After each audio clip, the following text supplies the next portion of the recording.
might not think of the Twin Forts as a musical hotbed, but this year's Homegrown Music Festival could very well change your thinking. The music festival has grown from 10 bands playing at the North Shore Theater in 1999 to 63 bands at 9 venues in Duluth next week. What's even more incredible is that nearly all of these bands are local or have local ties. Well, here with more is Paul Lundgren, a columnist for Duluth's alternative newspaper, the Ripsaw, and editor of the Ripsaw's Music Festival Preview. And Russ Stewart is a Duluth City Councilor and local music aficionado. Ooh, my. You didn't know that either, did you, Russ? I guess those who have no musical talent are aficionados. If you're in the background having a beer, you're suddenly a music aficionado. Exactly. Thanks for coming in.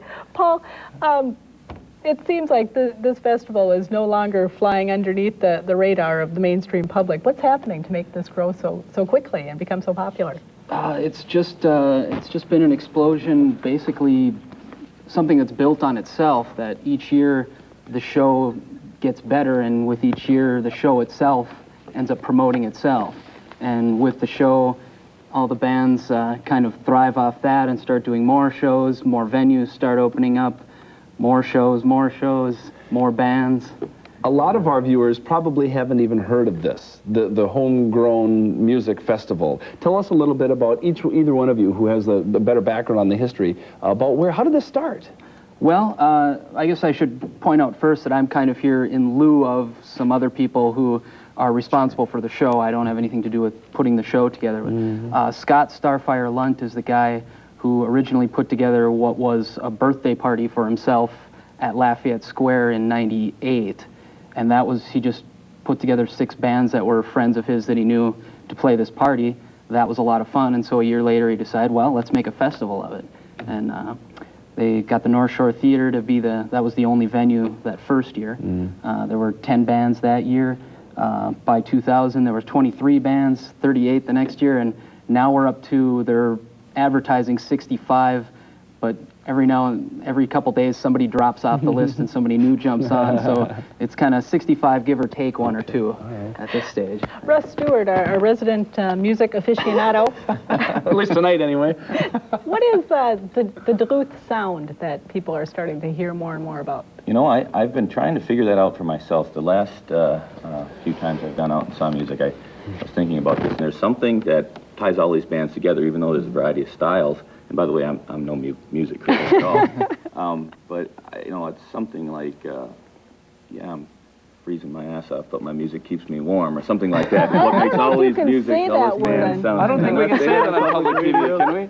Well, we did that National Geographic that one time, so yeah, maybe we can. I hope that's okay. That's the sound, I think. But talking about the sound, too, I mean, I've heard words used such as, it was called we used to hillbilly, but now we're calling it the Hillside Billy? Hillside Billy, that would be Father Hennepin. Okay. They're all from the Central Hillside neighborhood. Okay. So, and they play country music, so it became Central Hillside Billy. Okay, how about they were originally, the original description I heard of them before that was beer and Jesus-oriented honky-tonk, because a lot of their music seemed to generate around beer and Jesus, which are 2 important topics, I think. Now, is this actually having an impact on the city? Oh, absolutely. I think this is it's great. What's happening, I think, in response to one of your earlier questions about how this got rolling, is it's responding to a huge demand for nightlife and for culture from young people in Duluth. For a lot of young people, Duluth has an emphasis on the dull part, and that's been a problem. And what's happened in the last few years is a lot of really vibrant acts have developed in response to this demand for something to do. And now you see this huge success of the Homegrown Music Festival and Geek Prom a couple weekends ago. In the downtown exclusive, I mean, especially, we see the Tech Village, you know, 2 years ago as, well, you were one of the biggest critics, I think, for one time, and now here we're taking part in a festival that is centered somewhat on the Tech Village because of the Pizza Lucci. Yeah, I mean, the Tech Village has turned into a success, at least in my opinion. Now, there are obviously varying opinions on everything in Duluth. But Pizza Luce has really brought an excitement to that intersection of Lake and Superior, and you know, fed into the energy that Paul talked about earlier with a lot of music venues opening up, starting with the North Shore, actually starting on the east end with the Brew House, and on all the way through downtown, and Pizza Luce is just one more center of energy for that music scene. And for this festival, Pizza Luce is going to have an extended cabaret license, is that? Right. What the city did is, what the city does, it requires a license to have dancing and music, which doesn't really make any sense to me, but there you have it. And not only that, we call it the footloose rule. The footloose rule, right?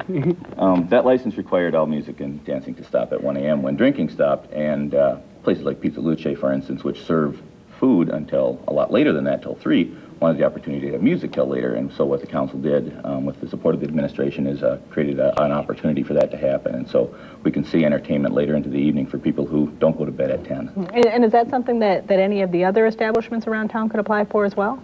Yeah, any establishment that already has a cabaret license can apply for the extended cabaret license and go till 3. But it's probably only going to be profitable for some of them to do that. I don't think it's something. And we're going to give. I'm sorry, I didn't mean to interrupt. We're going to give Charlie Parr time to play a little bit more for us in here just a second. But I want to ask one more question. We haven't talked about the event itself. When is it? Where is it? How do people pay for it? I understand there's a wristband thing. Tell us about the event for viewers who may want to participate in this thing. Well, there's a lot to tell. When does it start? It kicks off on Thursday at 8 p.m.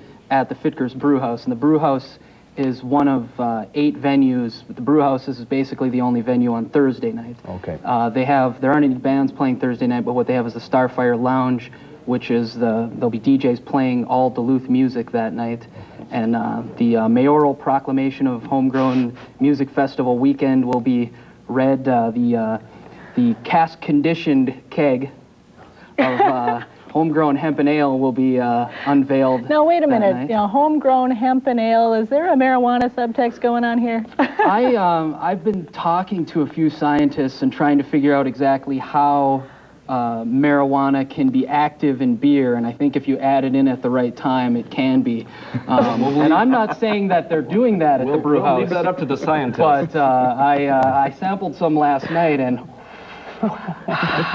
well, you heard it here first. With that, and with that's that, where it starts, anyway. We're going to toss it over to Charlie Parr. Charlie, what are you going to be singing for us tonight? I'll play a song of 1922 blues.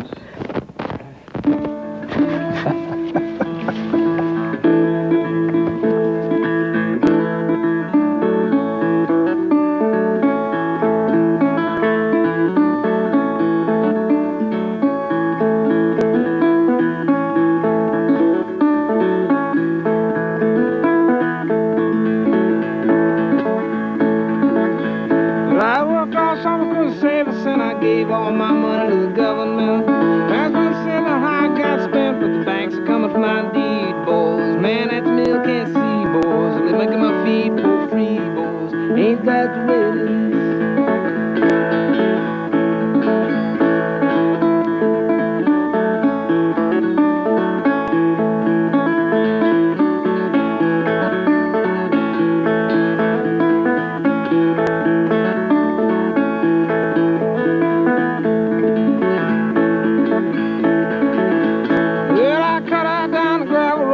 Traded my stock for a V8 Ford. My dad's 410 down on the floorboards and the title low down to me, boys. That gasoline ain't free, boys. This clutch went out my knee, boys. Ain't that the way it is?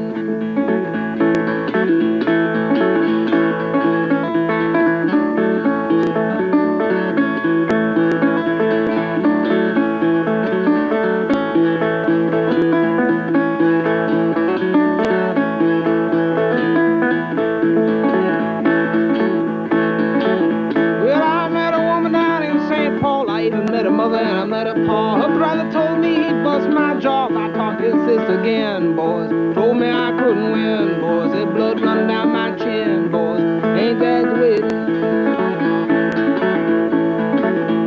I spent all night on the barroom floor. I woke up this morning, my head was sore. Pockets empty, but I want some more. Now the barman's got that car, boys. I don't want more by far, boys. I'll leave it down at the bar, boys. Ain't that the way it is?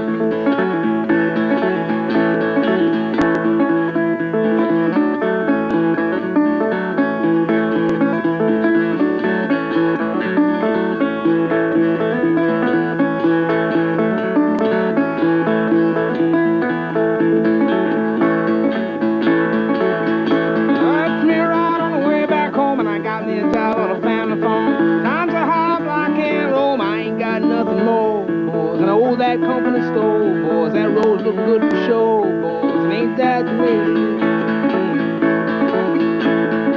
Well, I worked all summer, couldn't save a cent. I gave all my money to the government. I don't know quite how I got spent, but the bank's coming for my deed, boys. The man at the mill can't see, boys. Living in a feed for free, boys. Ain't that the way it is?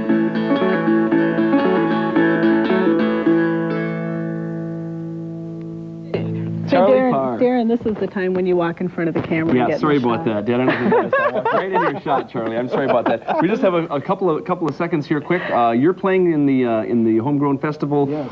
Tell us when, quickly, and where. I'm playing twice, actually. I'm playing Friday night at 11 o'clock at Sir Benedict's Tavern on the Lake, and then I'll play again Sunday for the brunch at Pizza Luce, which is from 10 to 2. And your CD, Charlie Parr, Criminals and Sinners, will be available, I'm assuming, at both venues? Yep, the CD is available at all my shows and at the Electric Fetus. Great. Well, thank you to Charlie Parr, and thanks to all of our guests tonight. Thank you for watching, and we'll see you next week. Charlie, you want to take us home? All right.